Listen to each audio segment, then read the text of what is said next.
Hello everyone, আজকে তোমাদের সকলের সাথে অনুষ্ঠান বাড়ির মতো খুব সহজ পদ্ধতিতে মাছের মাথা দিয়ে মুগ ডালের একটা রেসিপি শেয়ার করে নেব। প্রথমে নিয়ে নিয়েছি কাতলা মাছের মাথা, সেটাকে খুব সুন্দর করে নুন হলুদ মাখিয়ে নিয়েছি। তারপরে নিয়ে নিয়েছি পরিমাণ মতো মুগ ডাল, সেটাকে শুকনো কড়াইতে কিছুক্ষণের জন্য ভেজে নিয়ে তার মধ্যে জল দিয়ে সেটাকে ধুয়ে নিয়ে তার মধ্যে আরও কিছুটা জল দিয়ে সেটাকে সিদ্ধ করতে বসিয়ে দিয়েছি, যাতে ডালটা খুব সুন্দর করে সিদ্ধ হয়ে যায়। কড়াইতেই ডালটা সিদ্ধ করে নেবো, আলাদা করে প্রেসারে দেবো না।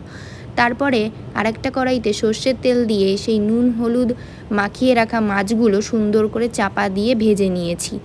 মাঝে মধ্যে একটু দেখে নিতে হবে ডালটা কতদূর সিদ্ধ হয়েছে। শিলে নিয়ে নিয়েছি আদা রসুন জিরে শুকনো লঙ্কা, সেগুলোকে খুব সুন্দর করে বেটে একটা কড়াইতে সর্ষের তেল দিয়ে তার মধ্যে শুকনো লঙ্কা ফোড়ন দিয়ে পেঁয়াজ কুচি দিয়ে গোটা গরম মশলা আর টমেটো কুচি দিয়ে তার মধ্যে দিয়ে দিয়েছি নুন হলুদ চিনি সব পরিমাণ মতো। তারপরে সেই বাটা মশলাগুলো দিয়ে দিয়েছি আর দিয়ে দিয়েছি কালারের জন্য একটু কাশ্মীরি লঙ্কার গুঁড়ো।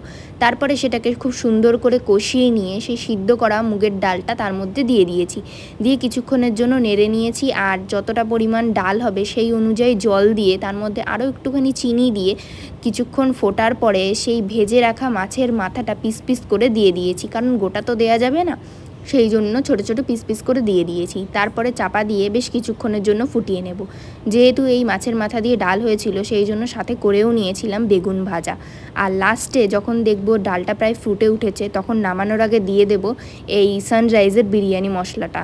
একবার দিয়ে দেখো, টেস্টটা একদম পুরো অনুষ্ঠান বাড়ির ডালের মতনই হয়। লাস্টে যখন নামানোর আগে একবার চেক করলাম তখন দেখলাম একটু নুনটা কম হয়েছে, তাই পরিমাণ মতো আর একটু নুনও দিয়ে দিয়েছিলাম। তো ডাল একদম রেডি। আর তোমাদের কেমন লাগলো জানিও, ভালো লাগলে প্লিজ একটা like share and subscribe. Bye bye.